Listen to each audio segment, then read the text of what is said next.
दोस्तों, आप सभी को नमस्कार। आई होप आप सभी स्वस्थ होंगे, मस्त होंगे और अच्छे से अपनी पढ़ाई को कंटिन्यू कर रहे होंगे। हम ज्योग्राफी पढ़ रहे थे। आज हमारी ज्योग्राफी की अंतिम और यह 5वीं क्लास है। हमने अपनी पिछली 4 क्लासेस में बहुत सारी चीज़ों को कवर कर लिया है। आज की इस क्लास में क्या क्या पढ़ेंगे और इसी क्लास के साथ हम इंडियन ज्योग्राफी को पूरी तरीके से पढ़ लेंगे। आज की क्लास में हम इंडियन क्लाइमेट यानी भारतीय जलवायु के बारे में पढ़ेंगे, जिसमें दक्षिण पश्चिम मानसून, उत्तर पूर्व का मानसून क्या होता है, विभिन्न जो वर्षाएं होती हैं उनको अलग अलग नामों से अलग अलग स्थानों पर क्या कहते हैं, जो आपके एग्जाम में अक्सर पूछा जाता है। उसके बाद भारत की मिट्टियों के बारे में पढ़ेंगे। मिट्टियों से भी क्वेश्चन अच्छे खासे आपके एग्जाम में पूछे जाते हैं। मिट्टियों के बाद में भारतीय वनस्पतियों के बारे में देख लेंगे। फिर हम लोग खनिज संसाधनों के बारे में पढ़ेंगे, लौह खनिज और जो भी इंपॉर्टेंट खनिज हैं जो आपके एग्जाम में पूछे जाते हैं उनके बारे में पढ़ेंगे। और फिर राष्ट्रीय राजमार्ग, बंदरगाह, इन सब चीज़ों को आज हम कवर कर लेंगे और इसी क्लास के साथ में हमारी इंडियन ज्योग्राफी समाप्त हो जाएगी। हमने पिछली 4 क्लासेस जो दी हैं उनको आप अच्छे से देखिए। उनका पीडीएफ आपको मिल जाता है, तो आप उनसे रिवाइज कीजिए।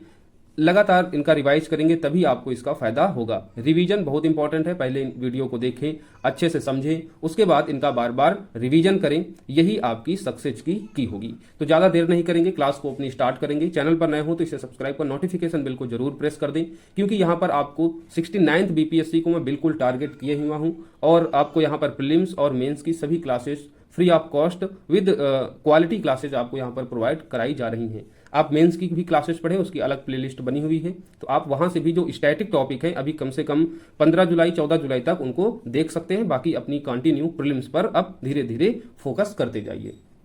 तो सबसे पहले आज की इस क्लास को शुरू करते हैं इंडियन क्लाइमेट, भारतीय जलवायु से। भारतीय जलवायु बेसिकली हम जानते हैं भारत की जलवायु मानसून पर निर्भर है। पूरी मानसून आधारित भारत की जलवायु है। तो इसमें देखेंगे दक्षिण पश्चिम मानसून और उत्तर पूर्व मानसून की कैसे वर्षा होती है और उनकी क्या विशेषताएं हैं। तो सबसे पहले बात करेंगे दक्षिण पश्चिम मानसून की।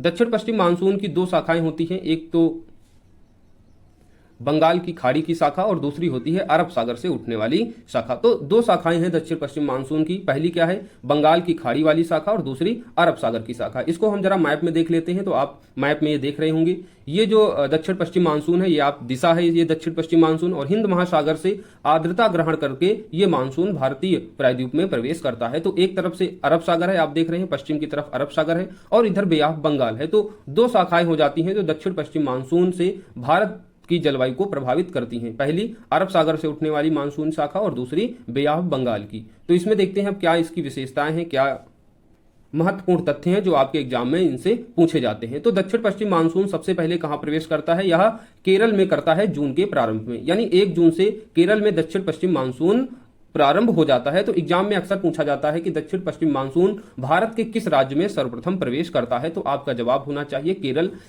कभी कभी क्या होता है कि आपको राज्य न देकर जो पश्चिम के तट मैंने पढ़ाए थे, गुजरात से स्टार्ट होके आते हैं हम लोग केरल तमिलनाडु तक, ऊपर था कच्छ का तट, फिर काठियावाड़ का तट, फिर कोकण का तट, फिर देन मालाबार का तट। तो मालाबार के तट में ही हमारा केरल राज्य स्थित है। तो आपको कभी कभी ये भी दे सकता है एग्जामिनर कि दक्षिण पश्चिम मानसून सबसे पहले किस तट में प्रवेश करता है, मालाबार का तट, काठियावाड़ का तट, कोकण का तट। तो इस तरीके से आपको यह भी ध्यान देना है कि चाहे आपसे केरल राज्य के बारे में पूछे तो आपका सही जवाब होगा, अगर राज्य ना देकर अगर तट पूछे तो आपका जवाब मालाबार का तट होगा। इस चीज को आप याद रखें। यानी घुमा फिरा के आपसे एग्जामिनर जो है क्वेश्चन किसी तरीके से बना सकता है, आप उसके लिए तैयार रहें। तभी मैं आपसे कहता हूं कि प्रीवियस ईयर क्वेश्चन पेपर को जरूर लगाएं, जिससे आपको क्वेश्चन पूछने की प्रकृति पता चलेगी। तो दक्षिण पश्चिम मानसून की 2 शाखाएं हैं। दक्षिण पश्चिम मानसून सबसे पहले भारत के केरल राज्य में प्रवेश करता है। केरल राज्य अगर ना हो तो तट के संदर्भ में मालाबार तट आपका उत्तर होगा। दक्षिण पश्चिम मानसून हिंद महासागर से आर्द्रता ग्रहण करता है, जैसे मैंने बताया भी है।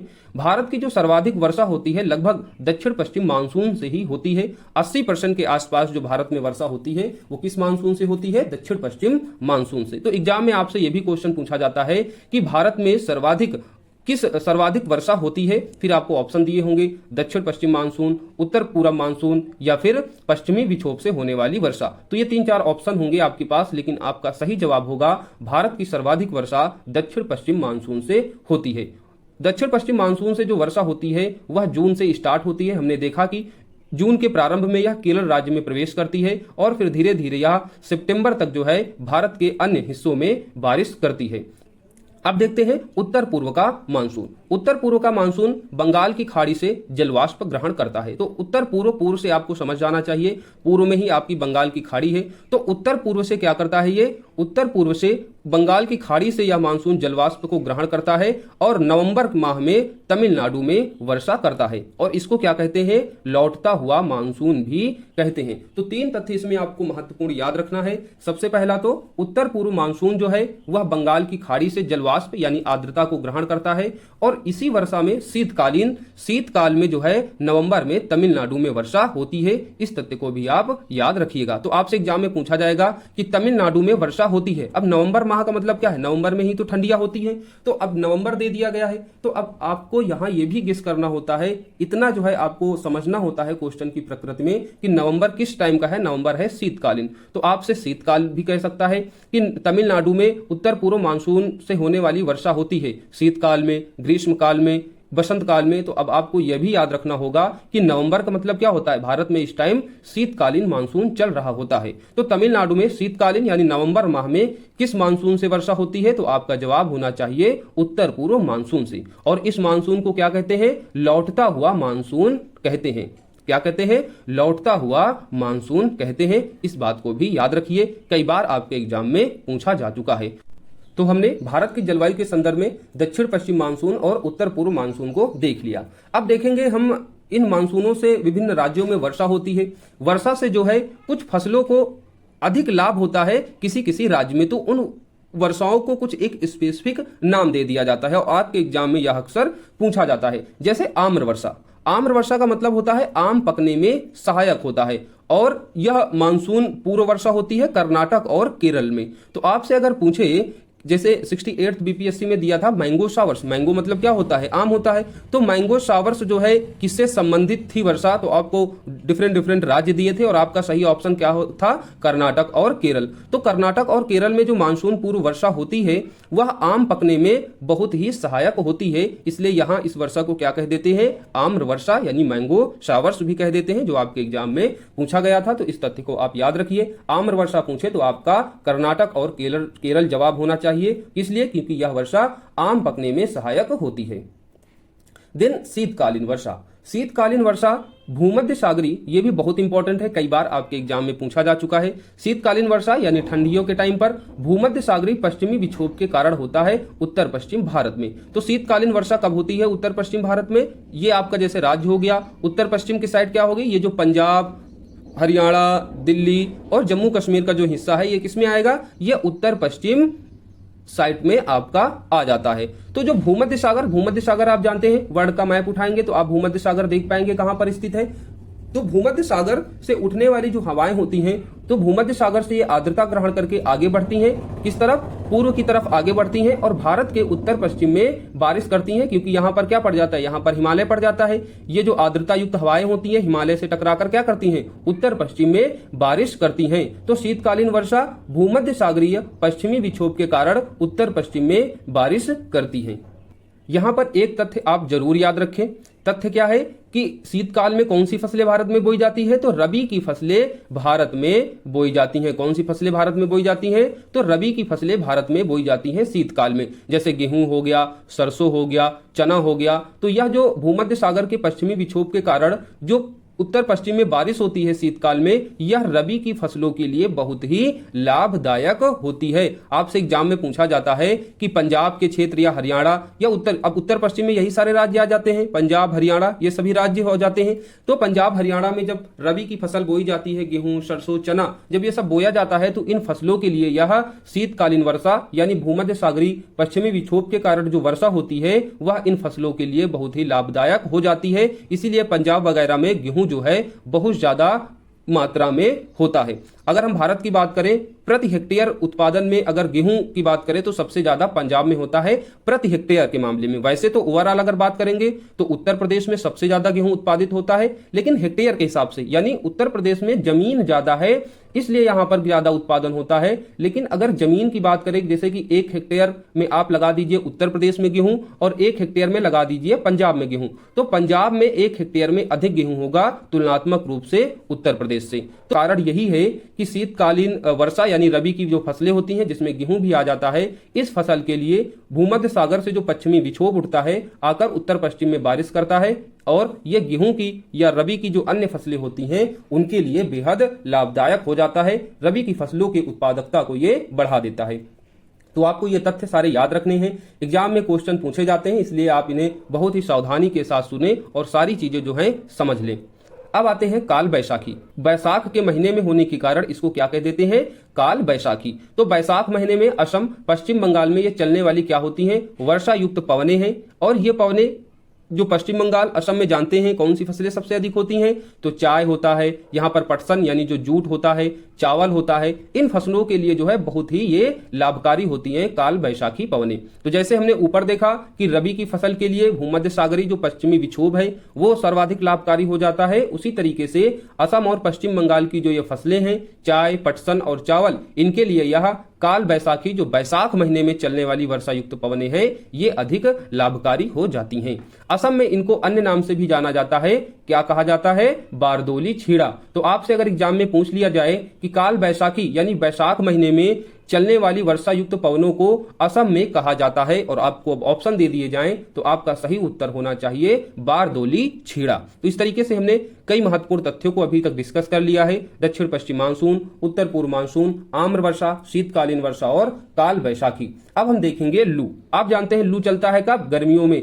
लू का मतलब क्या हो गया कि शुष्क व गर्म व पीड़ादायक पवनें होती हैं, क्योंकि ये पवनें क्या करती हैं? शरीर को पीड़ा पहुंचाती हैं। इतनी गर्म होती है कि शरीर के लिए यह असहनीय हो जाती हैं। तो गर्मी माह में, शुष्क माह में चलने वाली ये पीड़ादायक पवनें होती हैं लू। और ये लू पवनें कहाँ चलती है? तो उत्तर मैदान में पंजाब से बिहार तक चलने वाली ये पवनें हैं। तो उत्तर का मैदान में पंजाब राज्य से चलने वाली कहां तक? बिहार तक आप देख सकते हैं, यानी पंजाब, हरियाणा, उत्तर प्रदेश और बिहार तक।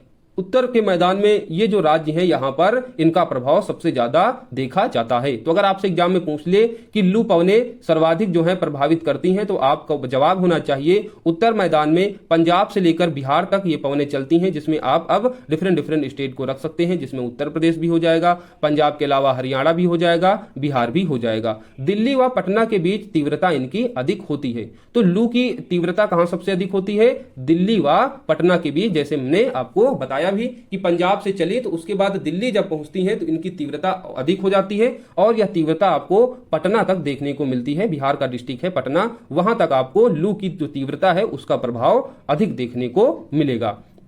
तो आपने लू को समझ लिया। लू क्या है? लू एक शुष्क गर्म जो है पीड़ादायक पवन है, बहुत ही गर्म पवन होती है जिसकी तीव्रता आपको दिल्ली व पटना के बीच देखने को मिलेगी। अब आते हैं फूलों वाली वर्षा। केरल व निकटवर्ती कहवा उत्पादन क्षेत्र में यह क्या होती है? इंपॉर्टेंट होती है, लाभदायक होती है। क्यों? क्योंकि यह कहवा के फूल खिलाने में सहायक होती है। किसके फूल खिलाने में सहायक होती है? कहवा, यानी जो आप कॉफी पीते हैं ना, वही है कहवा। तो कहवा के जो फूल होते हैं इनको खिलाने में सहायक होती है, इसीलिए क्या कह देते हैं इसको? फूलों वाली वर्षा, फूलों वाली बौछार। और आप जानते हैं कहवा भारत में सबसे अधिक कहां होता है?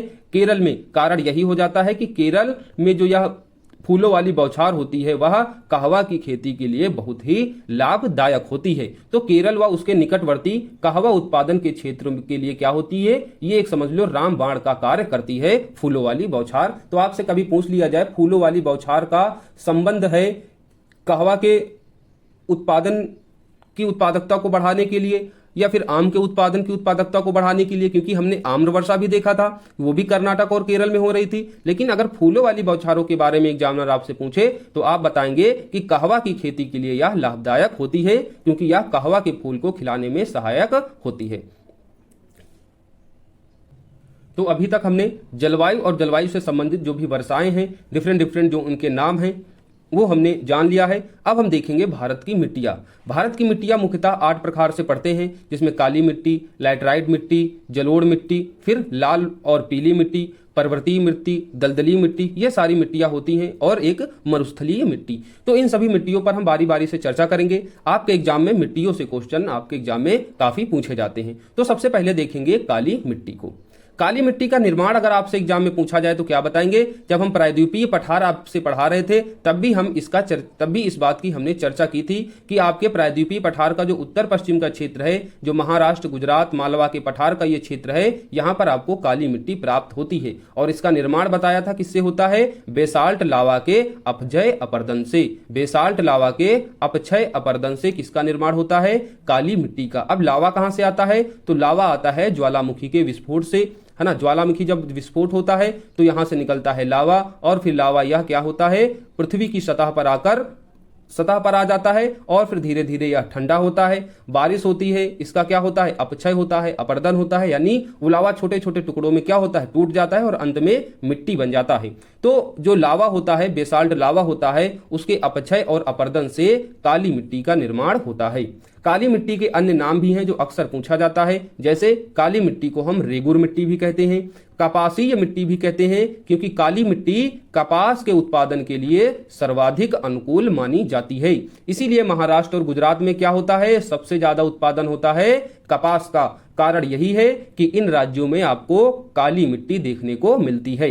इसलिए काली मिट्टी को क्या कहते हैं? कपासीय मिट्टी कहते हैं, रेगुर मिट्टी भी कहते हैं, कई बार एग्जाम में पूछा जा चुका है, और ट्रॉपिकल चोरनोजम मिट्टी भी कहते हैं। तो इसके 3 नाम मुख्यतः याद रखें। पहला, इसे रेगुर मिट्टी भी कहते हैं, दूसरा इसे कपासीय मिट्टी भी कहते हैं, तीसरा इसे ट्रॉपिकल चेरनोजम मिट्टी भी कहते हैं। इन्हें याद रखना। काली मिट्टी स्वतः जुताई वाली मिट्टी होती है। अगर आपसे एग्जाम में पूछा जाए कि स्वतः जुताई वाली मिट्टी है काली मिट्टी, लाल मिट्टी, पीली मिट्टी, तो आंख बंद करके आप क्या जवाब लगाएंगे? स्वतः जुताई वाली मिट्टी है काली मिट्टी। स्वतः जुताई का मतलब होता है जो काली मिट्टी होती है, अगर बारिश होती है, बारिश होने के बाद जब मिट्टी सूखती है तो इसमें क्या पड़ जाती हैं? दरारें पड़ जाती हैं। क्या पड़ जाती हैं? दरारें पड़ जाती हैं, जिसके कारण इसे क्या कहा जाता है? कि यह मिट्टी स्वतः जुताई वाली मिट्टी है। काली मिट्टी का विस्तार कहां कहां है? तो इसका विस्तार मैंने बताया था, महाराष्ट्र, मध्य प्रदेश, गुजरात, आंध्र प्रदेश और कर्नाटक। सबसे ज्यादा आपको देखने को मिलेगा महाराष्ट्र और गुजरात के क्षेत्र में। उसके बाद मध्य प्रदेश, जो मालवा का पठार हमने बताया था, वहां भी काली मिट्टी पाई जाती है। देन आंध्र प्रदेश और कर्नाटक के कुछ क्षेत्रों में भी काली मिट्टी आपको देखने को मिलेगी। तो आपसे अगर पूछ लिया जाए कि काली मिट्टी का विस्तार होता है और डिफरेंट राज्य दिए जाएं, तो आप इन्हें याद रखिएगा। महाराष्ट्र, मध्य प्रदेश, गुजरात, आंध्र प्रदेश, कर्नाटक में मुख्यतः काली मिट्टी पाई जाती है।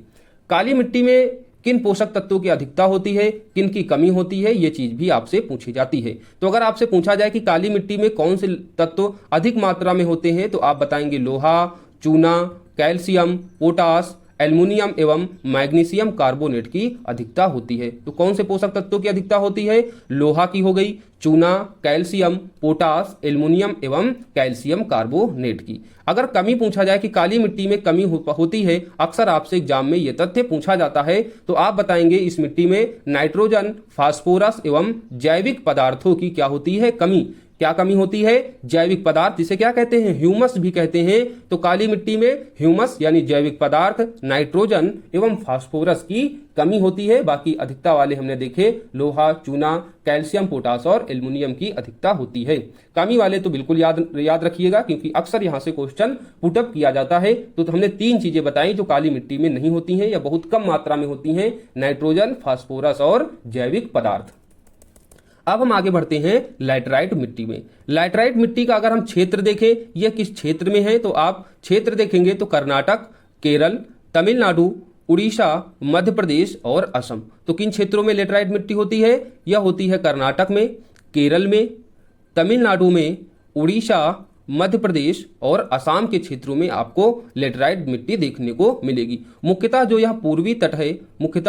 पूर्वी तट है कर्नाटक, तमिलनाडु और केरल का भी, यहां पर आपको ज्यादातर लैटराइट मिट्टी देखने को मिलती है। अच्छा, इसका निर्माण कैसे होता है? तो उष्णकटिबंधीय वर्षा के कारण निच्छालन से, यानी बहुत ज्यादा वर्षा होती है, वर्षा बहुत ज्यादा होने के कारण जो पोषक तत्व होते हैं उनका निच्छालन क्या हो जाता है? पृथ्वी के अंदर यानी जमीन के अंदर पोषक तत्व चले जाते हैं, जिसके कारण क्या होता है? जो सतही मिट्टी होती है उसकी उर्वरता कम हो जाती है। इसीलिए क्या कहा जाता है लैटराइट मिट्टी को? कि लैटराइट मिट्टी की उर्वरता कम होती है। अब इस मिट्टी में कौन से पोषक तत्व अधिक हैं, कौन से पोषक तत्वों की कमी है, इन्हें जान लेते हैं। लौह ऑक्साइड, एल्युमिनियम ऑक्साइड की यहां पर आपको अधिकता मिलेगी। किसकी अधिकता मिलेगी? तो लौह ऑक्साइड एवं एल्युमिनियम ऑक्साइड की आपको अधिकता मिलेगी लेटराइट मिट्टी में। नाइट्रोजन, फास्फेट, कैल्शियम एवं जैव पदार्थों की कमी मिलती है। किनकी कमी मिलती है? तो नाइट्रोजन, फास्फेट, कैल्शियम एवं जैविक पदार्थों की कमी मिलती है और लौह ऑक्साइड एवं एल्युमिनियम ऑक्साइड की यहां पर आपको अधिकता मिलेगी। तो आपको याद रखना है, अगर आपसे पूछा जाए कि लौह ऑक्साइड एल्युमिनियम ऑक्साइड की अधिकता पाई जाती है और आपको डिफरेंट मिट्टियां दिया जाए तो आपका सही जवाब होना चाहिए लेटराइट मिट्टी। लेटराइट मिट्टी में एक तथ्य आपको और इसमें एडिशनल याद रखना है। क्या याद रखना है? कि लेटराइट मिट्टी का जो स्वरूप होता है वह ईंटों जैसा होता है। ईंटों जैसा होने का मेरा तात्पर्य है कि यह भीगने पर अधिक कोमल हो जाता है और सूखने पर अधिक कठोर हो जाती है। तो आपसे यह भी एग्जाम में पूछा जा सकता है कि किस मिट्टी का स्वरूप ईंटे जैसा होता है जो भीगने पर अधिक कोमल और सूखने पर अधिक कठोर हो जाता है? तो आपका जवाब होना चाहिए वहां पर लेटराइट मिट्टी। लेटराइट मिट्टी जो है भीगने पर वह बहुत ज्यादा कोमल, बहुत ज्यादा सॉफ्ट हो जाती है और जैसे ही वह मिट्टी सूखती है वह बहुत ज्यादा कठोर हो जाती है। तो अब हम देखेंगे लेटराइट मिट्टी के बाद जलोढ़ या दोमट मिट्टी। जलोढ़ या दोमट मिट्टी को हमने नदियों के टाइम बताया था कि जो हिमालयी जो नदियां हैं उनके द्वारा जो अवसाद बहाकर लाया जाता है मैदानी भागों में, उससे क्या होता है, यह जलोढ़ मिट्टी या दोमट मिट्टी का वहां पर निर्माण होता है। तो नदियों द्वारा लाए गए अवसादों से जलोढ़ या जिसे दोमट मिट्टी कहते हैं इसका निर्माण होता है। इसके अन्य नाम भी हैं जैसे कछारी मिट्टी या फिर कौप मिट्टी। क्या नाम है इसके अन्य नाम में? कछारी मिट्टी या फिर इसको हम कौप मिट्टी भी कहते हैं। कुछ चीजें होती हैं जिनको जो है वीडियो देखते समय ही याद आता है तो उसको मैं डिस्कस कर लेता हूं, इसलिए आप लोग वीडियो को बहुत ही पेशेंस के साथ में समझा कीजिए, उसे देखा कीजिए। तो जलोढ़ या दोमट मिट्टी को और क्या कहते हैं? कछारी या कौप मिट्टी भी कहते हैं। इसका निर्माण होता है नदियों द्वारा लाए गए अवसादों से। कहां पर सबसे ज्यादा आपको जलोढ़ मिट्टी मिलेगी? तो उत्तर मैदान एवं भारत की नदी घाटियों में। उत्तर का मैदान एवं भारत की नदी घाटियों में सबसे ज्यादा आपको क्या मिलेगा? जलोढ़ या दोमट मिट्टी। और यह मिट्टी जो है भारत की सबसे उपजाऊ मिट्टी है। आपसे पूछा जाए कि भारत की सबसे उपजाऊ मिट्टी कौन सी है तो आपका जवाब होना चाहिए जलोढ़ मिट्टी। इसीलिए तो मैदानी क्षेत्र क्या है? उत्तर प्रदेश, बिहार, पश्चिम बंगाल, इन सभी क्षेत्रों में क्या होता है? खाद्य उत्पादन सबसे ज्यादा होता है, क्योंकि जलोढ़ व दोमट मिट्टी क्या है? अधिक उपजाऊ है। जब मिट्टी उपजाऊ होगी तो बेसिकली जो खाद्य होगा, खाद्य उत्पादन होगा, उसकी उत्पादकता भी अधिक होगी। और अगर बात करें कि जलोढ़ मिट्टी जो है वह देश के कुल क्षेत्रफल के 40% भाग पर फैली हुई है। तो आपसे एग्जाम में यह भी पूछा जा सकता है कि जलोढ़ मिट्टी देश के कुल कितने क्षेत्रफल में है? तो लगभग मोटी मोटा समझ लीजिए यह 40% के आसपास आपको जलोढ़ मिट्टी पूरे भारत में देखने को मिलेगी। क्योंकि नदियां जो है आप जानते हैं भारत में नदियां कितनी है, पूरे उत्तर भारत में जो है नदियां आप देखने को मिलता है और वहां से अवसाद आता है और उस अवसाद से जो है जलोढ़ मिट्टी का ही निर्माण होता है। तो उत्तर भारत में अधिकांशतः आपको जलोढ़ मिट्टी ही देखने को मिलेगी जो उत्तर भारत का मैदानी क्षेत्र है। अच्छा, इस मिट्टी में अगर पूछा जाए कि किस पोषक तत्व की अधिकता है तो आप बताएंगे पोटास की। अगर कमी पूछी जाए तो आप बताएंगे फास्फोरस की। जो जलोढ़ मिट्टी में पोटास की अधिकता होती है और फास्फोरस की कमी होती है, ये चीज आपको याद रखना है। अब हम आगे बढ़ते हैं नेक्स्ट मिट्टी की तरफ, लाल और पीली मिट्टी। लाल और पीली मिट्टी का जो क्षेत्र है वह उड़ीसा, छत्तीसगढ़ और गंगा के दक्षिण क्षेत्र में आपको मिलेगा। तो बेसिकली आपको लाल और पीली मिट्टी कहाँ देखने को मिलेगी? लाल और पीली मिट्टी आपको देखने को मिलेगी उड़ीसा, छत्तीसगढ़ के क्षेत्रों में। महीन कण वाली सामान्यतः उर्वर भूमि होती है। महीन कण वाली सामान्यतः क्या होती है? उर्वर भूमि होती है। उर्वर का मतलब इस भूमि में भी उपजाऊपन अधिक होता है, लेकिन अपेक्षतः जलोढ़ मिट्टी की तुलना में कम। तो भारत की सबसे उपजाऊ मिट्टी अगर पूछे तो आप बता सकते हैं जलोढ़ व दोमट मिट्टी। उसके बाद लाल और पीली मिट्टी की भी उर्वरता अधिक होती है। जल योजित होने पर यह क्या हो जाती है? पीली हो जाती है। पहले तो इसकी मिट्टी क्या होती है? लाल होती है, लेकिन जैसे ही इसमें पानी पड़ता है तो इस मिट्टी का जो रंग है वह हल्का पीला भी हो जाता है। इसमें कमी किस चीज की होती है? कमी होती है नाइट्रोजन, फास्फोरस एवं ह्यूमस की कमी होती है। किन पोषक तत्वों की कमी होती है? तो चूना, मैग्नीशियम, पोटास और ह्यूमस की क्या होती है, कमी होती है, और सिलिका आयरन की क्या होती है, प्रचुरता। यहां पर आप लिख सकते हैं अधिकता होती है सिलिका और आयरन की। आयरन की प्रचुरता होने के कारण ही क्या हो जाता है, इस मिट्टी का रंग लाल हो जाता है और पानी पड़ते ही इसका रंग बदलकर हल्का पीला भी हो जाता है। तो इन तथ्यों को याद रखें। लाल और पीली मिट्टी, महीन कण वाली सामान्यतः उर्वर भूमि होती है यानी उपजाऊ भूमि होती है। जल योजित यानी जल पड़ने पर इस मिट्टी का रंग पीला हो जाता है। उड़ीसा, छत्तीसगढ़ और गंगा मैदान के दक्षिण क्षेत्रों में यह मिट्टी आपको देखने को मिलेगी। इसमें अधिकता होती है सिलिकॉन और आयरन की, कमी होती है नाइट्रोजन, फास्फोरस एवं ह्यूमस की। अब उसके बाद हम नेक्स्ट मिट्टियों की तरफ आगे बढ़ते हैं। अब हम पढ़ेंगे नेक्स्ट मिट्टी पर्वतीय या फिर जिसे वनीय मृदा कहते हैं। अधिकांश क्वेश्चन जो है, जो ऊपर की हमने मिट्टियां पढ़ी, काली मिट्टी, लैटराइट मिट्टी, पीली या फिर लाल मिट्टी, दोमट और जलोढ़ मिट्टी, वहीं से क्वेश्चन ज्यादातर पूछे जाते हैं। फिर भी हम जो अन्य मिट्टियां हैं उनके बारे में भी पढ़ लेते हैं। कभी कभी यहां से भी क्वेश्चन बन सकते हैं, तो आपके क्वेश्चन गलत ना हो अगर आपने मिट्टियों के बारे में पढ़ लिया है। तो ज्यादा इसमें नहीं देखेंगे, जो इंपॉर्टेंट तथ्य हैं, जो पूछे जाने की जिनकी संभावना है, उन्हीं पर एक हम नजर डाल लेते हैं। तो पर्वतीय और वनीय जो मिट्टी होती है, वनीय मृदा होती है, वह हिमालय घाटियों की ढलानों पर पाई जाती है, लगभग 2700 से 3000 मीटर की ऊंचाई पर। जो पर्वतीय और वनीय मृदा होती है वह छिछली और अपरिपक्व मृदा होती है। इस मिट्टी में किन पोषक तत्वों की अधिकता होती है, तो यहाँ पर कार्बन, नाइट्रोजन की जो है अधिकता देखेंगे, चूना, पोटास और फास्फोरस का आपको यहाँ अभाव मिलेगा। दूसरा एक महत्वपूर्ण तथ्य है कि जो पर्वतीय या फिर वनीय मिट्टी होती है यह अम्लीय गुण रखती हैं, ये आपको याद रखना है। दूसरी चीज, अगर यहाँ फसलों की बात करें तो ये जो मिट्टियां हैं, ये जो मिट्टी है जो पर्वतीय और वनीय मृदा है, यह मिश्रित फल, गेहूं, जौ, मक्का के लिए उपयुक्त मिट्टी होती है। आप जानते हैं कि पर्वतीय क्षेत्रों में फसल, ये जो फल हैं वो काफी ज्यादा मात्रा में होते हैं, चाहे आपके सेब हों या फिर जो अन्य बादाम हो गए, ये जो ड्राई फ्रूट्स हो जाते हैं जो हमें मिलते हैं, वो सबसे ज्यादा कहाँ होते हैं, ये पर्वतीय क्षेत्रों में ही सबसे ज्यादा पाए जाते हैं। तो जो मिश्रित फल होते हैं इसके लिए उपयुक्त मिट्टी होती है पर्वतीय क्षेत्रों की। तो ये थोड़ा सा याद रखें कि अगर आपसे फलों के बारे में पूछा जाए तो आपका जवाब पर्वतीय क्षेत्र होना चाहिए। वैसे भी आप इसको सही कर लेते, क्योंकि आप जानते हैं कि जो हमारे यहाँ फल आते हैं वो ज्यादातर हिमाचल प्रदेश, जम्मू कश्मीर के क्षेत्रों से ही आते हैं।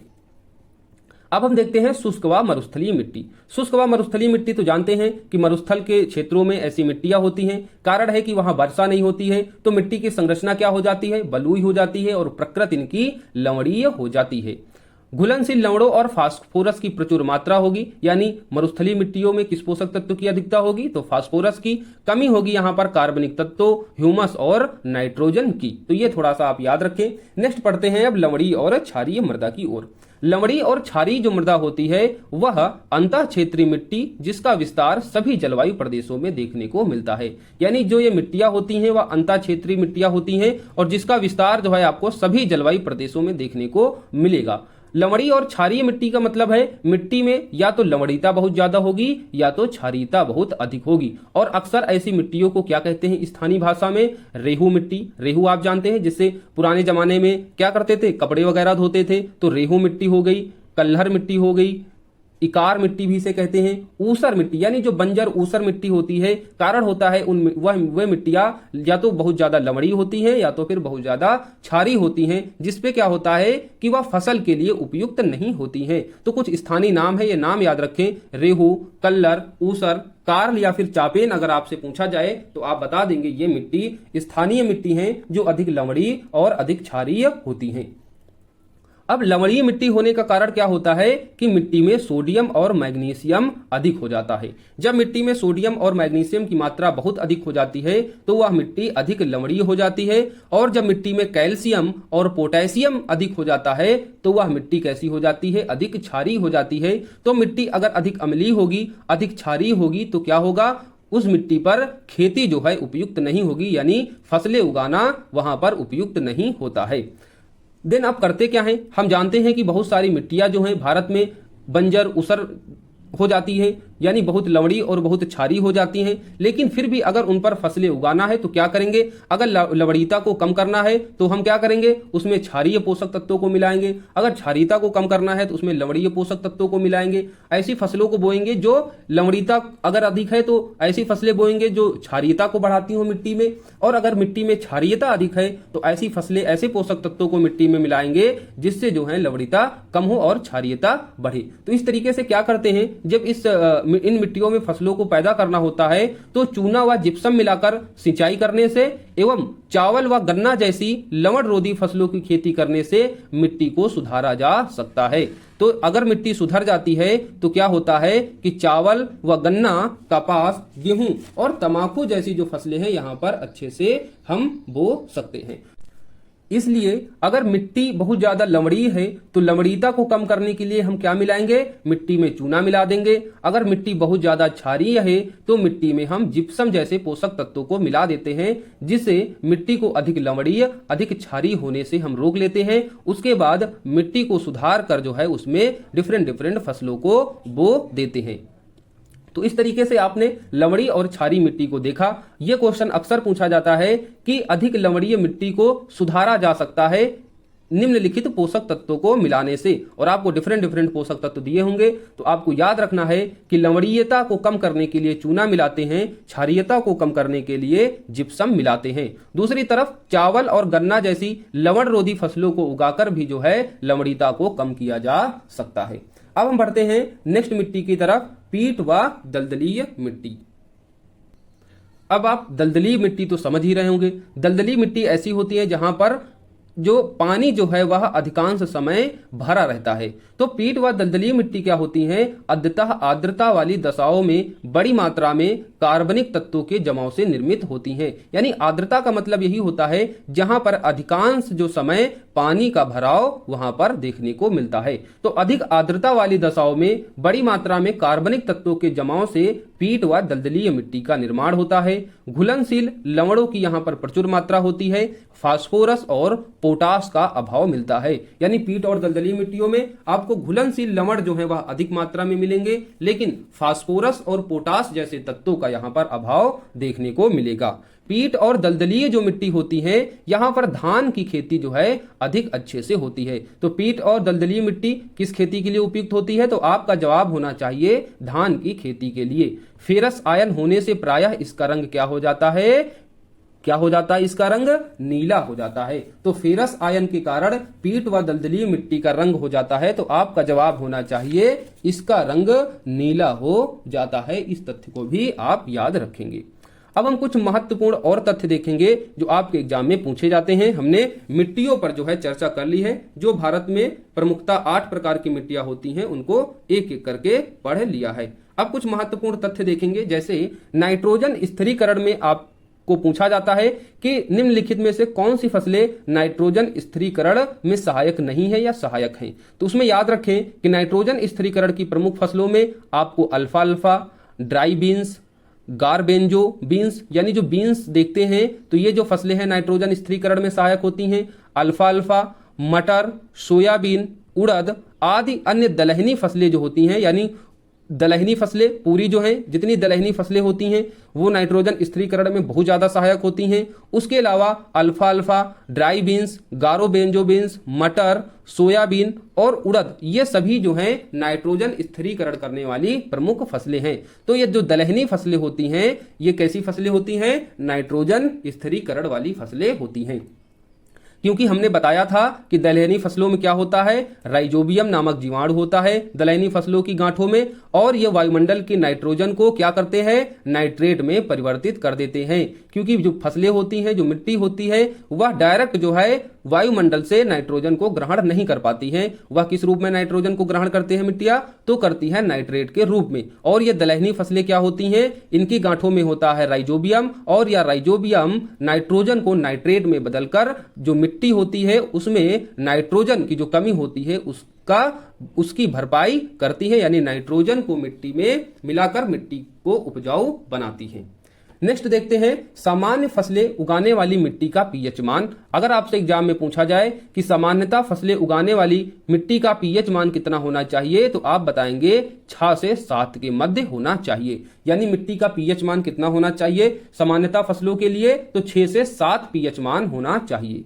अम्लीय मृदाएं जो होती हैं वह अवसादी प्रकृति की होती हैं। उच्च तापमान, भारी वर्षा और अत्यधिक लीचिंग से जो है अम्लीय मृदा का निर्माण होता है। यानी जो अम्लीय मिट्टियां होती है वह अवसादी प्रकृति की होंगी। दूसरी बात, अत्यधिक तापमान, बहुत ज्यादा वर्षा होने के कारण जब पोषक तत्व जो है वह नीचे चले जाते हैं, यानी उनकी अत्यधिक लीचिंग हो जाती है, तो अम्लीय मृदा का निर्माण होता है। अम्लीय मृदा को कृषि योग्य बनाने के लिए हमने ऊपर बताया था कि चूना, जिसे हम अंग्रेजी में लाइम कहते हैं, को मिलाया जाता है। अब कभी कभी क्या होता है, देवनागरी भाषा में लाइम लिख देंगे, तो आपको याद रखना है कि चूने को ही लाइम कहते हैं और इसको मिलाने से अम्लीय मृदा की जो प्रकृति है वह सही होती है। अब देखेंगे भारत में क्षारीय मृदा। क्षारीय मृदा शुष्क एवं अर्ध शुष्क भागों व दलदलीय क्षेत्रों में पाई जाती है। मुख्यतः अगर इसके क्षेत्र देखें तो दक्षिणी पंजाब, हरियाणा और पश्चिमी राजस्थान आदि राज्यों में हम क्षारीय मिट्टी अधिक देखते हैं। और क्षारीयता को कम करने के लिए हम क्या मिलाते हैं, जिप्सम यानी कैल्शियम सल्फेट का प्रयोग करते हैं। जिप्सम क्या होता है, जिप्सम का सूत्र होता है, आप इसे कमेंट बॉक्स में बताइए। जो जिप्सम होता है वह मुख्यतः अभी मैं हिंट दे रहा हूं, इसमें कैल्शियम और सल्फेट होता है। तो जिप्सम यानी जिसे हम कैल्शियम सल्फेट भी कहते हैं, इसका प्रयोग करते हैं क्षारीयता को कम करने के लिए। भारत में सर्वाधिक अगर लवणीय मृदा देखें तो कहां है, गुजरात में। और सबसे ज्यादा क्षारीय मृदा किस राज्य में है, तो उत्तर प्रदेश में। मृदा का लवणीय भवन एक बार पूछा गया था, क्या होता है, तो क्या होता है मृदा का लवणीय भवन, तो मृदा में एकत्रित सिंचित जल के वाष्पीकृत होने से पीछे छूटे नमक व खनिज से उत्पन्न होता है मृदा का लवणीय भवन। तो मृदा में एकत्रित सिंचित जल के वाष्पीकृत होने से पीछे छूटे नमक व खनिजों से उत्पन्न होता है। सिंचित भूमि पर यह मृदा को अपारगम्य बनाती है। यानी सिंचित भूमि पर यह मृदा को कैसी बनाती है, अपारगम्य बनाती है। ये आपको याद रखना है, एक बार पूछा जा चुका है मृदा का लवणीय भवन। अब मृदा अपरदन। मृदा अपरदन के कई रूप होते हैं, जिसमें सबसे पहले होता है अस्फाल या बूंदाघात अपरदन। यानी जब बारिश होती है, बारिश की बूंदें धीरे धीरे गिरती हैं, तो जो उससे जो मिट्टी का अपरदन होता है उसको क्या कहते हैं, अस्फाल अपरदन या फिर बूंदाघात अपरदन। इसके बाद क्या होता है, परत अपरदन। यानी एक प्रकार से कह सकते हैं बढ़ता हुआ अपरदन है। मिट्टी का सबसे कम अपरदन होता है अस्फाल या बूंदाघात अपरदन से। उसके बाद देखते हैं परत अपरदन, जब मिट्टी का अपरदन परतों के रूप में होने लगता है। यानी बूंदों से मिट्टी का अपरदन कितना होगा, बहुत थोड़ी थोड़ी मात्रा में होगा। लेकिन इसके बाद शुरू होता है परत अपरदन। परत अपरदन से बड़ा अपरदन मिट्टी में कौन सा होता है, रिल अपरदन। और उसके बाद होता है अवनालिका अपरदन, फिर उसके बाद धारा चैनल अपरदन। तो मिट्टी के अपरदन का यह बढ़ता हुआ रूप है। सबसे पहले अस्फाल या बूंदाघात अपरदन, उसके बाद परत अपरदन, देन रिल अपरदन। रिल अपरदन से बड़ा जो मिट्टी का अपरदन होता है वह अवनालिका अपरदन, और सबसे बड़ा अगर मृदा अपरदन पूछे सबसे व्यापक मात्रा में तो वह होता है धारा चैनल अपरदन। ये क्रम कभी कभी आपसे पूछा जाता है। शोरधन, जिसे ज्वार कहते हैं, जो ज्वार की फसल होती है वह अन्य फसलों की तुलना में भूमि अपरदन के लिए अधिक उत्तरदायी होती है। तो भूमि अपरदन के लिए अधिक उत्तरदायी फसल कौन होती है अन्य फसलों की तुलना में, तो आपका जवाब होगा शोरधन, या जिसे हम ज्वार की फसल भी कहते हैं। तो इस तरीके से हमने मिट्टियों से संबंधित लगभग सभी महत्वपूर्ण तथ्य देख लिए। अब हम आगे पढ़ते हैं प्राकृतिक वनस्पति, भारत की वनस्पति, भारत की प्राकृतिक वनस्पति। अच्छा, मिट्टियों को जब हम पढ़ ही रहे थे तो इसमें एक चीज आप और याद रख सकते हैं, वो यह है कि आपके एग्जाम में कभी कभी पूछा जाता है कि सीमांत किसान कौन से किसान होंगे। यानी सीमांत किसान वे किसान होंगे जिनके पास जोत जो होती है, यानी जो उनके पास बोने के लिए जो भूमि होती है 1 हेक्टेयर से अगर कम है तो वो क्या होगी, सीमांत जोत। सीमांत जोत कितनी होगी, 1 हेक्टेयर से कम। यानी अगर आपके पास 1 हेक्टेयर से कम भूमि है तो आप कौन से किसान कहलाएंगे, सीमांत किसान कहलाएंगे। उसी तरीके से अगर जोत जो है वह 1 से 2 हेक्टेयर के बीच में है तो उस जोत को कहेंगे छोटी जोत। अर्ध मध्यम जोत जो होती है वह 2 से 4 हेक्टेयर के बीच होती है। मध्यम जोत के जो किसान होते हैं वो 4 से 10 हेक्टेयर के बीच भूमि रखने वाले किसान होते हैं। और जो वृहद किसान होते हैं जिनके पास बड़ी जोत होती है, तो 10 हेक्टेयर से अधिक अगर आपके पास भूमि है तो आप वृहद जोत के भूमिगत किसान कहलाएंगे। तो सीमांत वाला कई बार पूछा जा चुका है, तो 1 हेक्टेयर से कम अगर भूमि है तो उसको क्या कहेंगे, सीमांत भूमि या सीमांत जोत कहेंगे। अब आते हैं हम लोग प्राकृतिक वनस्पति में। भारत में वनों के प्रकारों को देखें तो लगभग मुख्य रूप से हम 5 प्रकार के वन देखते हैं। अब एक एक करके हम वनों को पढ़ेंगे। सबसे पहले देखते हैं उष्णकटिबंधीय सदाबहार एवं अर्ध सदाबहार वन। अब जब सदाबहार का मतलब हो गया कि हमेशा ही वन क्या होंगे, यहाँ पर बहार होगी, यानी यहाँ पर हमेशा ही हरा भरा होगा। हरा भरा होगा तभी होगा जब यहाँ पर वर्षा जो है वह अधिक होती होगी। तो जो उष्णकटिबंधीय सदाबहार या फिर अर्ध सदाबहार वन होते हैं, यहाँ पर बारिश होती है 200 सेंटीमीटर से अधिक। अब 200 सेंटीमीटर से अधिक वर्षा भारत के किन क्षेत्रों में होती है, तो पश्चिम घाट का जो पश्चिमी ढलान होता है वहां पर, उत्तर पूर्व क्षेत्र की जो पहाड़ियां होती हैं, गारो खासी जयंतिया, हम जानते हैं सबसे ज्यादा मासिनराम चेरापूंजी में क्या होती है, बारिश होती है, जो कहाँ स्थित है, मेघालय में। तो उत्तर पूर्व की जो पहाड़ियां हैं वहां पर बारिश होती है सबसे अधिक, और अंडमान निकोबार द्वीप समूह में। तो इन्हीं क्षेत्रों में आपको उष्णकटिबंधीय सदाबहार वन देखने को मिलेंगे। पश्चिमी घाट का पश्चिमी ढलान, उत्तर पूर्व। अब पश्चिम ढाल यहाँ पर लिखा हुआ है तो कंफ्यूज मत होना कि आपको एग्जाम में दे दिया जाए पश्चिम घाट का पूर्वी ढाल और आप कंफ्यूज हो जाएं, क्योंकि हमने बताया जो दक्षिण पश्चिम का मानसून होता है, यहाँ पर पश्चिमी घाट में बहुत सारी क्या होती है, पर्वत श्रृंखलाएं, जो हमने पढ़ी थी कि कौन कौन सी पर्वत श्रेणियां देखी थी, त्र्यंबकेश्वर की पहाड़ियां देखी थी, महाबलेश्वर की पहाड़ियां देखी थी, ब्रह्मगिरी की पहाड़ी देखी थी। तो ये जो दक्षिण पश्चिम मानसून है इन पहाड़ियों से टकराकर क्या करता है, इसी पश्चिमी ढाल में वर्षा कर देता है। तो सर्वाधिक वर्षा कहां होती है, तो पश्चिमी घाट के पश्चिमी ढाल पर होती है, ना कि पूर्वी ढलानों पर। पूर्वी ढलानों पर तो क्या हो जाता है, वृष्टि छाया प्रदेश पड़ जाता है। तो पश्चिमी ढालों का, पश्चिमी घाट का पश्चिमी ढाल, उत्तर पूर्व क्षेत्र की पहाड़ियां, अंडमान निकोबार द्वीप समूह में उष्णकटिबंधीय सदाबहार वन आपको मिलेंगे। यहां पर पाए जाने वाले जो वृक्ष हैं, अक्सर आपसे एग्जाम में पूछा जाता है निम्नलिखित में से कौन सा सदाबहार वन है, या फिर निम्नलिखित में से कौन सा सदाबहार वन नहीं है। अब आपको ऑप्शन दिए होते हैं, तो याद रखना जो मैं वन बताऊं उन वनों के उदाहरण बेसिकली आपको जरूर याद रखना है।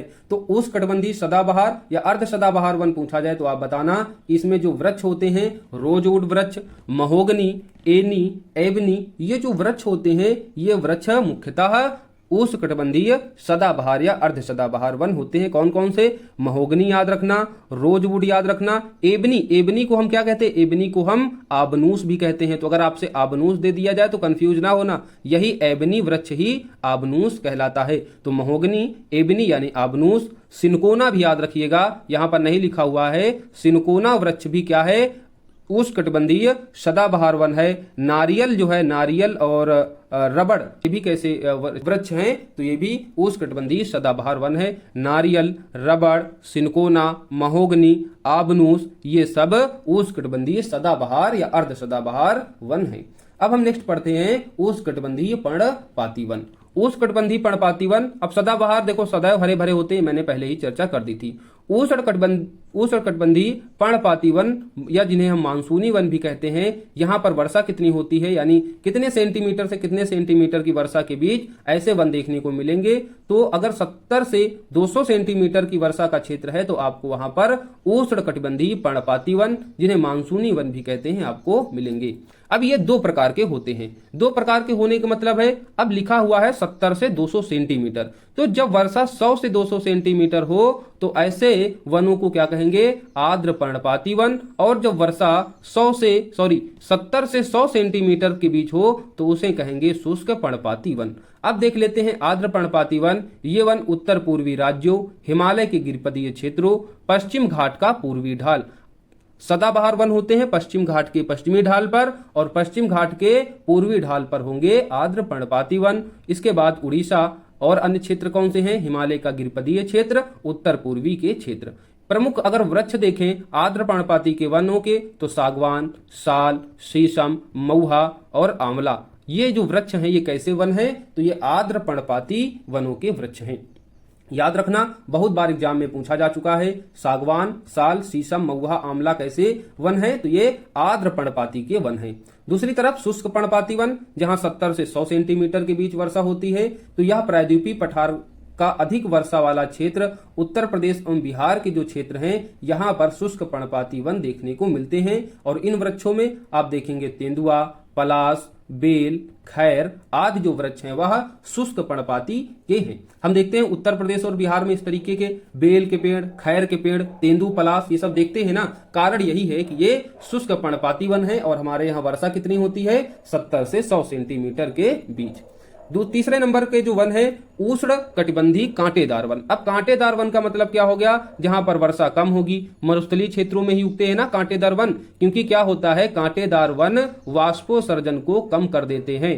तो 50 सेंटीमीटर से कम वर्षा वाले क्षेत्रों में इस तरीके के वन होते हैं। मुख्यतः दक्षिण पश्चिम पंजाब, हरियाणा, राजस्थान, गुजरात, मध्य प्रदेश के जो दक्षिण पश्चिमी क्षेत्र हैं जहां पर वर्षा कम होती है वहां पर उष्ण कटिबंधीय कांटेदार वन पाए जाते हैं।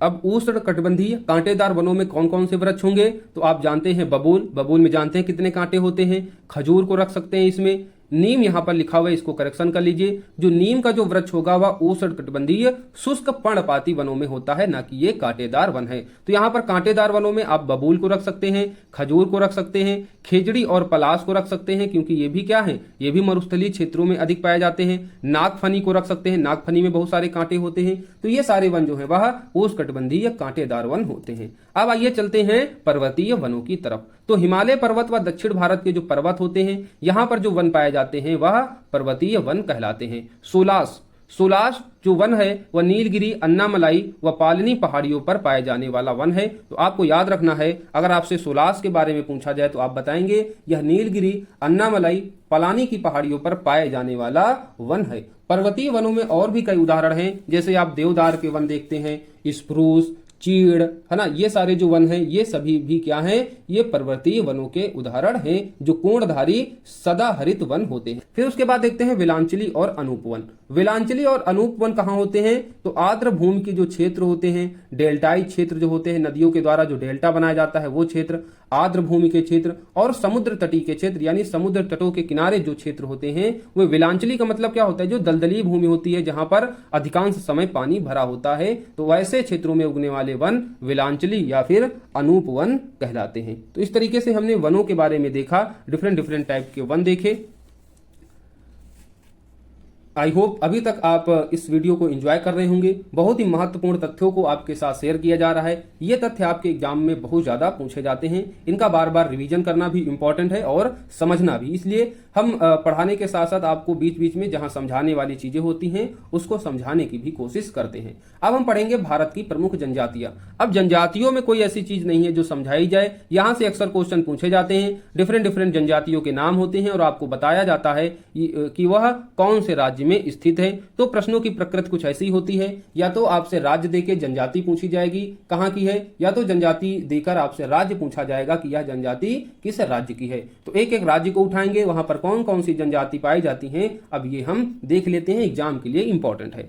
सबसे पहले पढ़ते हैं उत्तर प्रदेश। उत्तर प्रदेश की जो जनजातियां हैं उसमें थारू जनजाति, राजी, खरवार, बुक्सा और भोटिया। तो अगर ये जनजाति आपसे पूछी जाए, और एक चीज और, कभी कभी कुछ, अब जनजातियां जरूरी तो है नहीं कि केवल एक ही राज्य में हो। अगर बिहार और झारखंड दोनों पास पास राज्य हैं तो हो सकता है कि कुछ ऐसी जनजाति हो जो बिहार में भी होती होंगी और झारखंड में भी। उसी तरीके से उत्तर प्रदेश की जो जनजातियां हैं वे जनजातियां कुछ उत्तराखंड में भी आपको मिलेंगी और उत्तर प्रदेश में भी देखने को मिलेंगी। तो आपको ये भी जरा देखना होगा और ध्यान से इसको समझना होगा। तो उत्तर प्रदेश की प्रमुख जनजातियां थारी, राजी, खरवार, बुक्सा और भोटिया।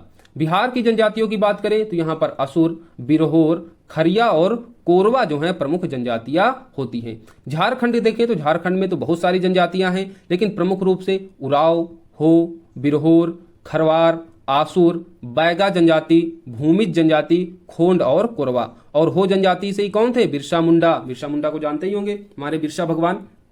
तो झारखंड में कौन कौन सी जनजातियां हैं, उराव, हो, बिरहोर, खरवार, असुर, बैगा, भूमिज, खोंड और कोरवा। मध्य प्रदेश और छत्तीसगढ़ की कुछ संयुक्त जनजातियां हैं जो दोनों राज्यों में मुख्य रूप से पाई जाती हैं, जिसमें कोरवा की जनजाति, कमार की जनजाति, सहरिया, बैगा। अब देखो बैगा जनजाति मध्य प्रदेश में भी है, छत्तीसगढ़ में भी है और झारखंड में भी है। बिरहोर जनजाति आप देख रहे हैं मध्य प्रदेश, छत्तीसगढ़, झारखंड, बिहार तक जो है ये बिरहोर जनजाति देखने को मिलती है। तो इस तरीके से आप याद रखें, इनको थोड़ा सा ध्यान देकर पढ़ें। उसके बाद देखते हैं राजस्थान। राजस्थान की जो मेन जनजाति आपको याद रखनी है, पहली तो इसमें यह मंगनियार। मंगनियार जनजाति बहुत बार पूछी जा चुकी है, तो इसे भूलना ही नहीं है। उसके अलावा जो अन्य जनजातियां हैं तो मीणा, भील जनजाति, सहरिया जनजाति, गरसिया जनजाति, दामोदर जनजाति और पटेलिया जनजाति, ये सब राजस्थान की जनजातियां हैं। उत्तराखंड में आए तो भोटिया, थारू, जौनसारी कई बार पूछा जा चुका है, जौनसारी और राजी के बारे में, तो आप बताएंगे ये उत्तराखंड की जनजाति है। तमिलनाडु के बारे में जो सबसे ज्यादा क्वेश्चन पूछा जाता है वह टोडा से पूछा जाता है, तो टोडा याद रखिए कि टोडा जनजाति कहाँ की है, तमिलनाडु की। इसके अलावा कोटा, इरूलर, पनियन जनजाति भी तमिलनाडु में पाई जाती है। अब आते हैं उड़ीसा में।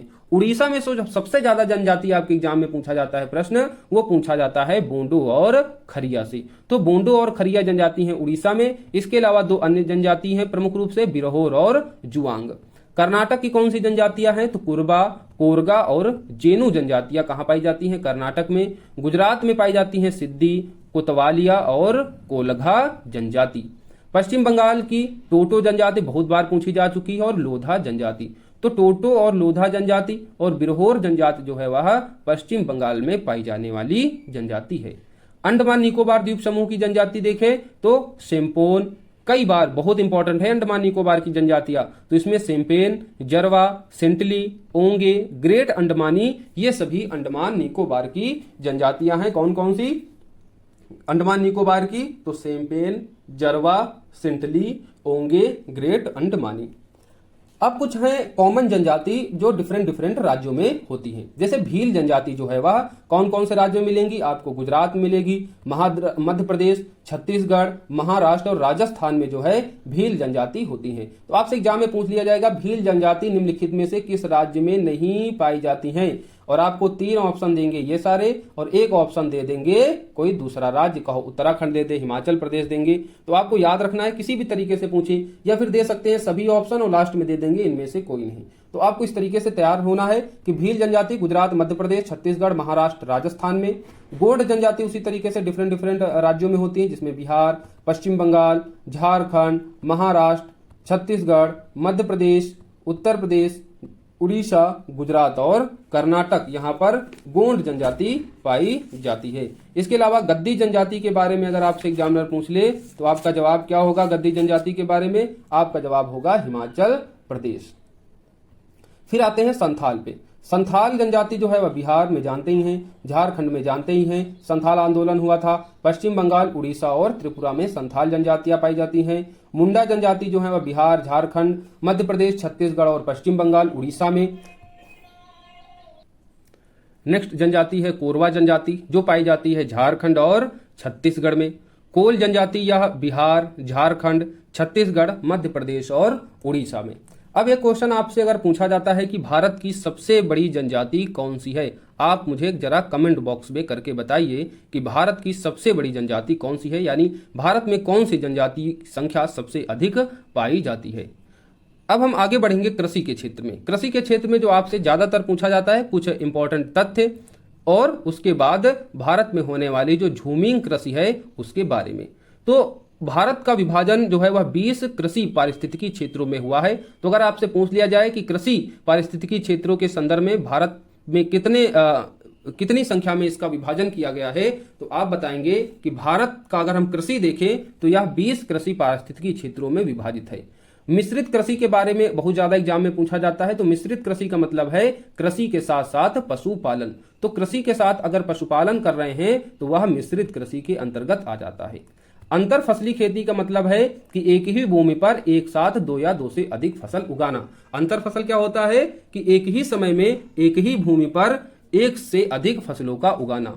एक मार्ग का मतलब है कृषि उत्पादों की गुणवत्ता का प्रमाण। तो कृषि उत्पादों की गुणवत्ता के प्रमाण को क्या कहते हैं, एक मार्ग।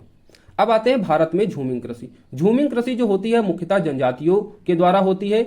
फसलें क्या होती है, किसी जो जनजाति होते हैं वो जंगलों को साफ करते हैं, वहां फसलों को बोते हैं। तो 1-2 बार फसलों को बोने के बाद क्या करते हैं, खत्म कर देते हैं। उसके बाद दूसरे जमीन पर जंगल को साफ करके फसलों को बोते हैं। यानी उनके पास कोई पोषक तत्व तो होते नहीं है। तो जमीन जब तक उर्वर होती है तब तक वहां पर फसलों को उगाते हैं। जैसे ही जमीन की उर्वरता खत्म हो जाती है वो इस जमीन को छोड़ देते हैं और फिर दूसरी जमीन पर जंगल को साफ करके फसलों को उगाते हैं। तो ऐसी कृषि को क्या कहते हैं, झूमिंग कृषि। अब इनके डिफरेंट कुछ नाम है।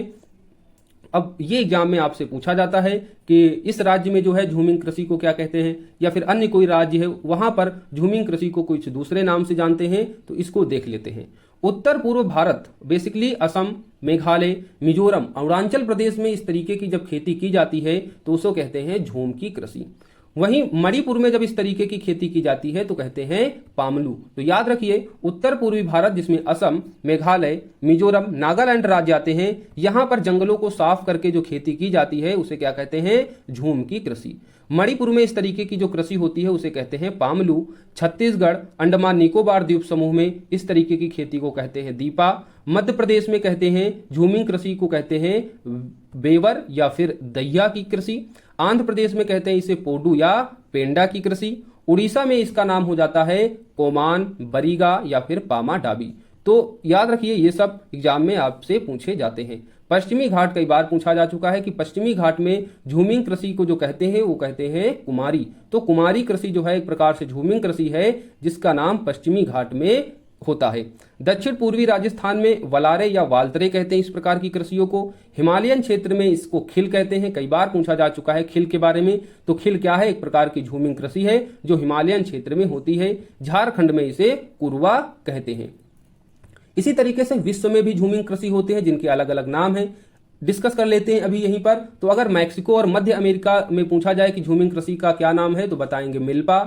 वेनेजुएला के बारे में पूछा जाएगा तो आप बताएंगे कोनुकू। ब्राजील के बारे में पूछा जाएगा तो आप बताएंगे रोका। मध्य अफ्रीका में इस तरीके की कृषि को कहते हैं मसूले।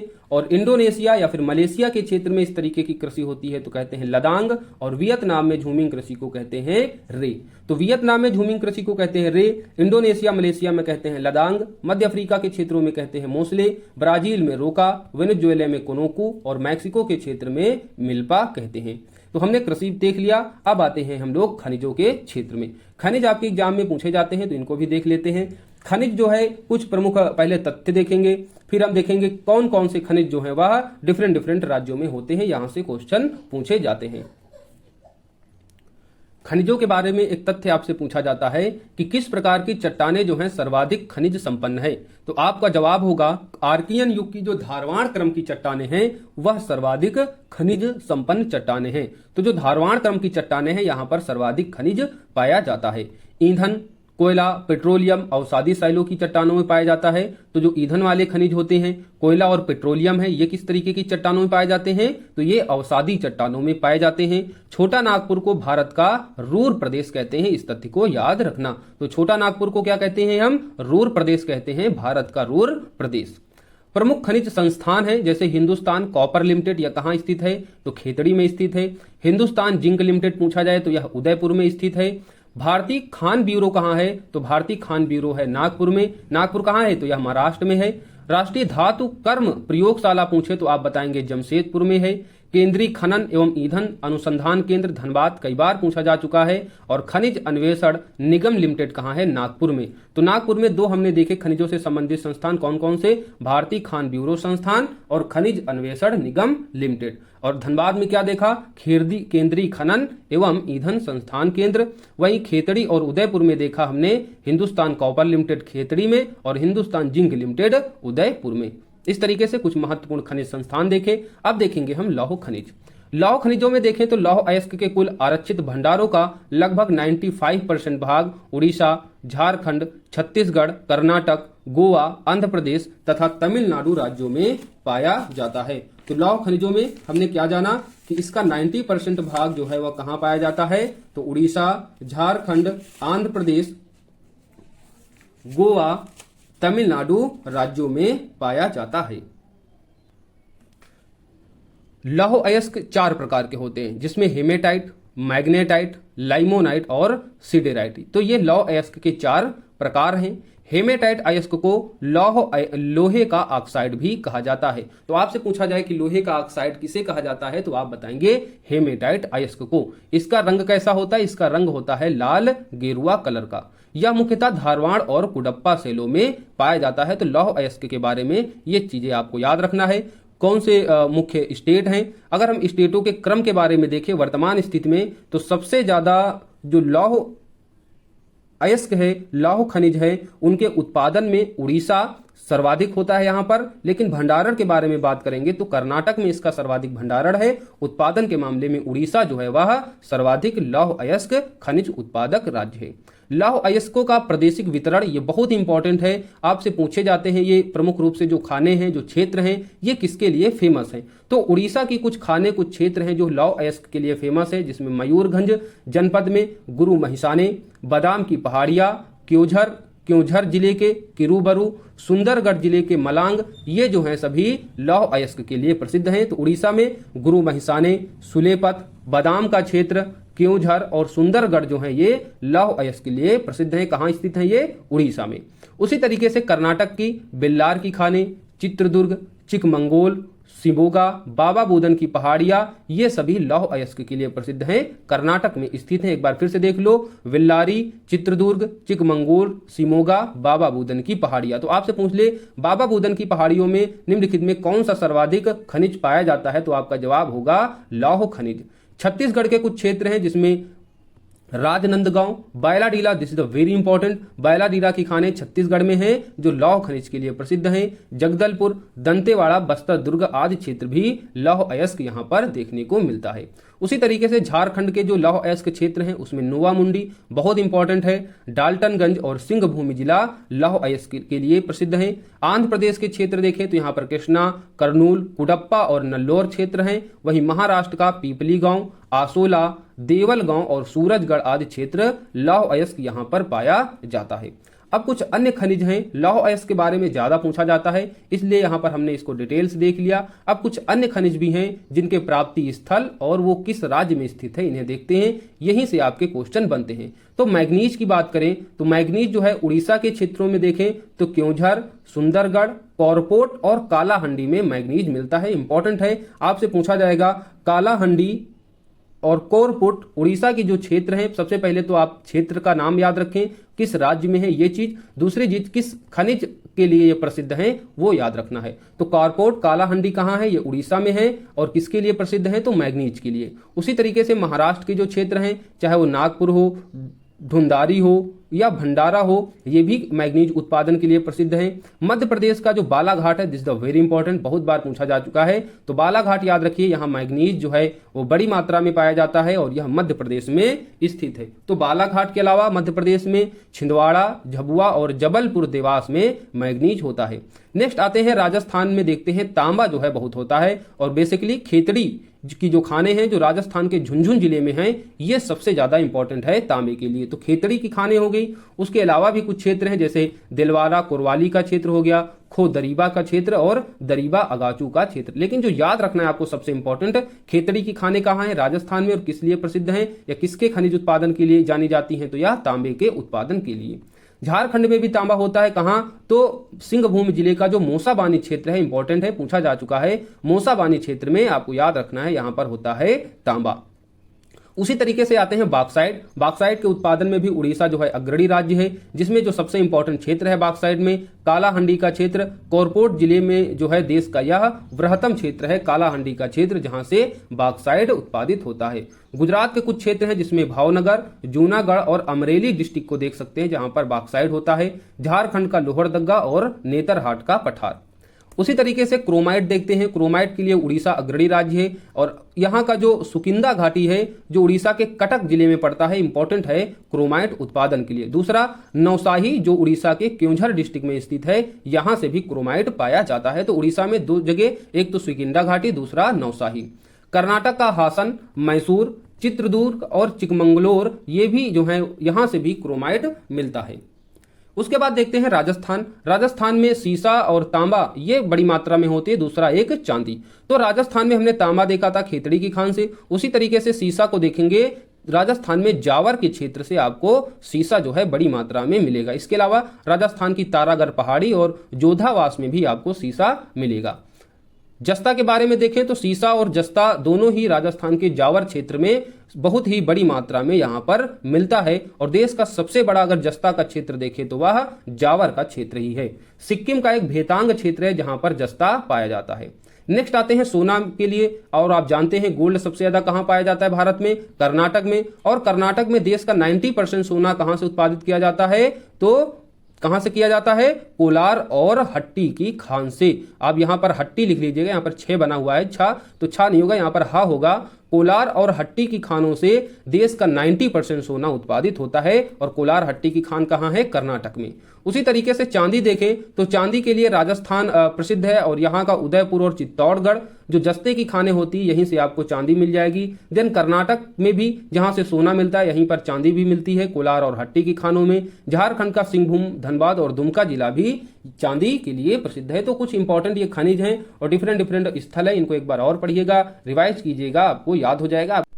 ये प्रमुख खाने हैं और उनसे संबंधित जो खनिज हैं, राज्य हैं और कौन से स्थलों पर ये सब खनिज पाए जाते हैं, इंपॉर्टेंट हैं, ये एग्जाम में पूछे जाते हैं, इसलिए इनका रिवाइज करना। इनको एक दो बार पढ़ेंगे तो आपके दिमाग में बैठ जाएगा, तो जब आपको ऑप्शन मिलेंगे तो आप सही उत्तर तक पहुंच पाएंगे। अब पढ़ते हैं कोयला के बारे में। हमने सारे खनिज पढ़ लिए, लेकिन कोयला भी आपके एग्जाम में पूछा जाता है। तो कोयले को हम चार प्रकार से विभाजित करते हैं कार्बन की मात्रा के अनुसार। तो सबसे पहला, और जिसमें कार्बन की मात्रा अधिक होगी वह उतना ही अच्छा कोयला माना जाता है। तो चार प्रकार की कोयलों में सबसे ज्यादा होता है कार्बन की मात्रा एंथ्रेसाइट में। तो एक हो गया प्रकार आपका एंथ्रेसाइट, जिसमें कार्बन होता है 90 से 93% तक। दूसरा हो गया बिटुमिनस का कोयला। बिटुमिनस में कार्बन होता है 55 से 80% के आसपास। लिग्नाइट कोयला हो गया, जिसमें होता है 40 से 55% के आसपास कोयला। और लास्ट में पीत कोयला, 40% से कम कार्बन होता है। तो माना जाता है कि पीत कोयला जो है कोयले का सबसे जो है कह सकते हैं खराब रूप है और सबसे बेस्ट कोयला जो है वह एंथ्रेसाइट कोयला को माना जाता है। लेकिन भारत में जो सबसे ज्यादा कोयला पाया जाता है वह बिटुमिनस प्रकार का कोयला है। दूसरी ओर जो लिग्नाइट कोयला है वह तमिलनाडु के क्षेत्र में पाया जाता है। अभी हम इस पर आगे चर्चा करेंगे। देश का 90% जो कोयला है वह गोंडवाना क्षेत्र से निकलता है और इस क्षेत्र में सर्वाधिक मात्रा में बिटुमिनस कोयला प्राप्त होता है। तो हमने क्या बताया था, भारत में सबसे ज्यादा कोयला बिटुमिनस प्रकार का होता है और यह कोयला जो है देश का 90% कोयला जो बिटुमिनस कोयला है वह कहां से मिलता है हमको? गोंडवाना क्षेत्र से।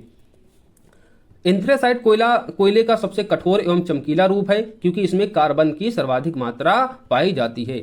लिग्नाइट कोयले का सर्वाधिक भंडारण एवं उत्पादन कहां होता है? तो तमिलनाडु में। तो लिग्नाइट याद रखना, लिग्नाइट सबसे ज्यादा कहां मिलेगा आपको? तमिलनाडु में मिलेगा लिग्नाइट का कोयला। अब कोयले के कुछ प्रमुख क्षेत्र हैं और उनके स्थल हैं, कौन से राज्य में है, अब ये भी देख लेते हैं। तो कोयला पाया जाता है आपका सबसे ज्यादा, अगर उत्पादन के बारे में पूछे तो छत्तीसगढ़ में, लेकिन भंडारण के बारे में पूछे तो झारखंड में। यानी सबसे ज्यादा भंडारण तो है झारखंड में, लेकिन उत्पादन किया जाता है छत्तीसगढ़ से। तो छत्तीसगढ़ के कौन कौन से क्षेत्र कोयला के क्षेत्र हैं? तो छत्तीसगढ़ का सोहागपुर, कोरबा, तातापानी बहुत बार पूछा जा चुका है, कोरबा कई बार पूछा जा चुका है, सोनहट, सोहागपुर ये कई बार पूछे जा चुके हैं, रामकोला, ये सब छत्तीसगढ़ के कोयले के क्षेत्र हैं। झारखंड के क्षेत्रों में रानीगंज, झरिया, डाल्टनगंज, देवघर, उत्तरी कर्णपुर कई बार पूछा जा चुका है। तो उत्तरी कर्णपुर कैसा क्षेत्र है? कोयले का क्षेत्र है। रानीगंज जो झरिया के क्षेत्र है ये भी कोयले के ही क्षेत्र हैं जो झारखंड में पाए जाते हैं। मध्य प्रदेश का सिंगरौली, सोहागपुर और उमरिया। तो सिंगरौली बहुत इंपॉर्टेंट है, याद रखना। मध्य प्रदेश का सिंगरौली क्षेत्र कोयले के लिए जाना जाता है।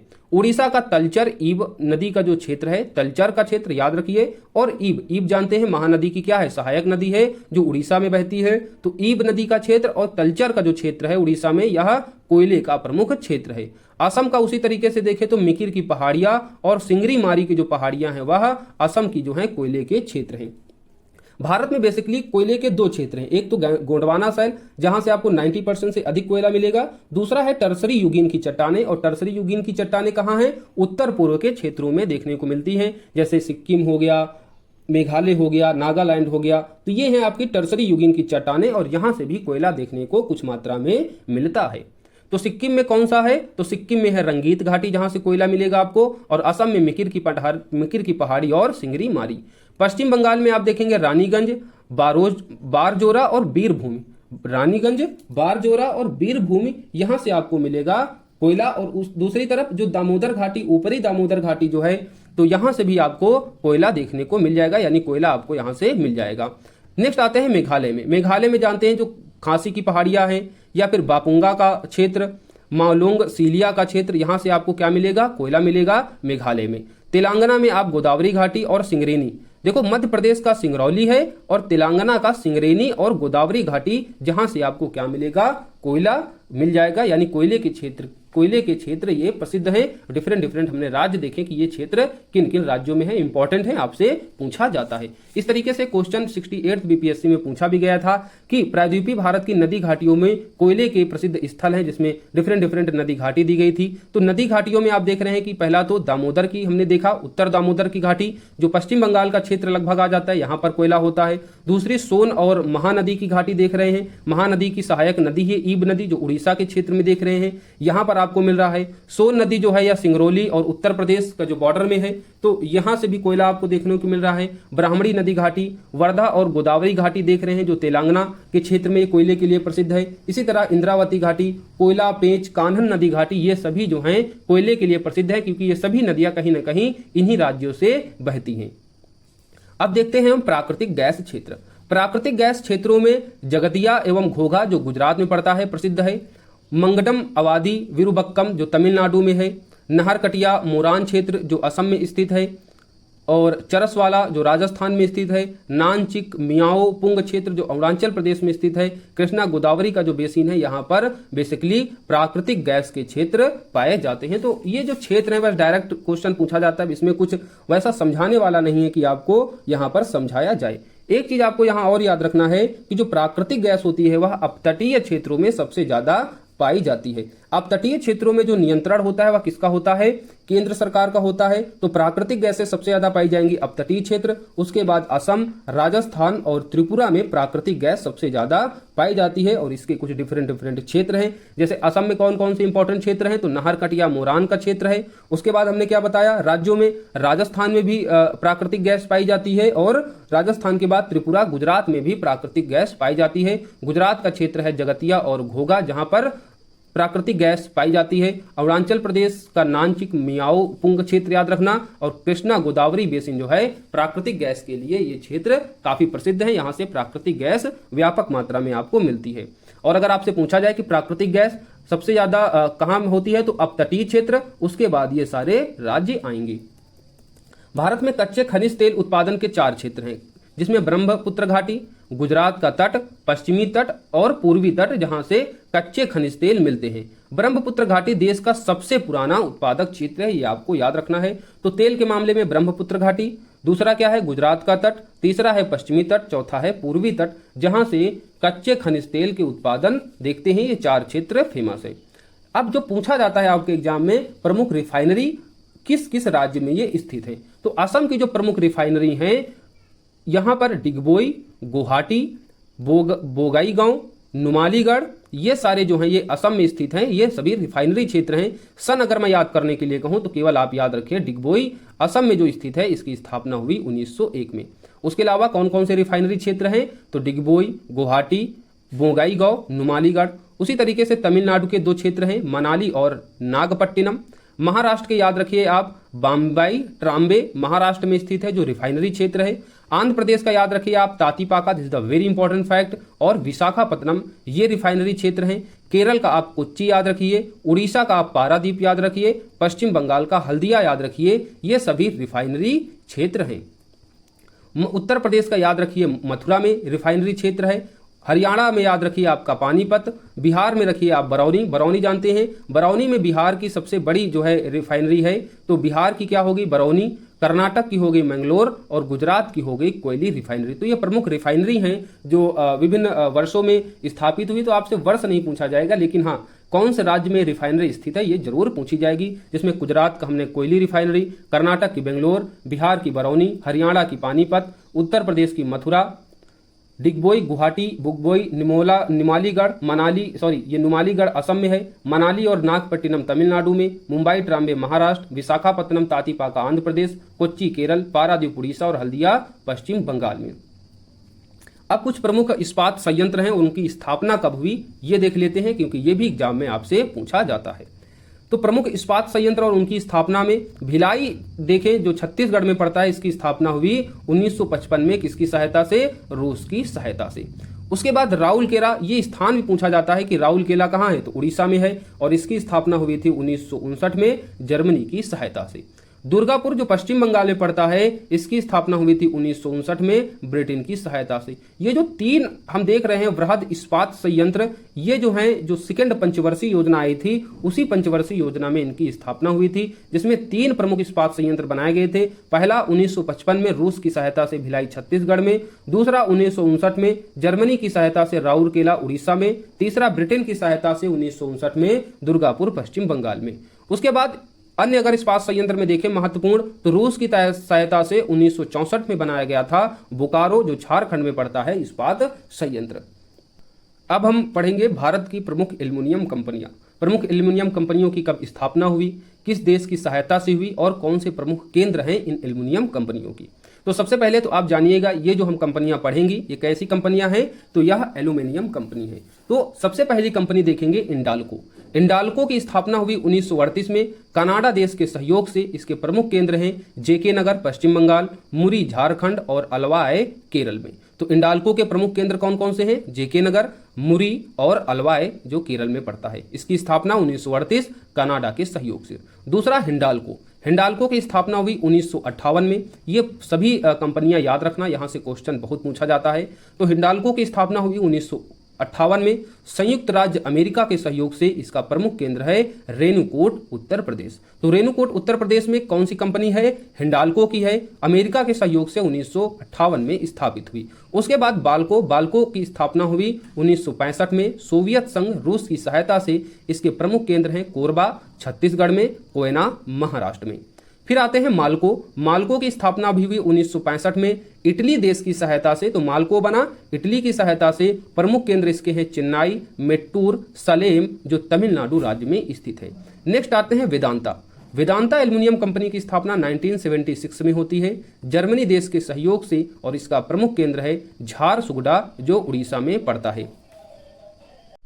नेक्स्ट प्रमुख एल्युमिनियम कंपनी है नाल्को। सन 1981 में फ्रांस की सहायता से यह स्थापित हुई और इसका केंद्र है दामनजोड़ी और अंगुल, ये दोनों केंद्र उड़ीसा में स्थित हैं। तो इस तरीके से हमने प्रमुख एल्युमिनियम कंपनियों के बारे में देखा कि वो कंपनियां कब स्थापित हुई, किस देश की सहायता से स्थापित हुई और उनके कौन से प्रमुख केंद्र हैं।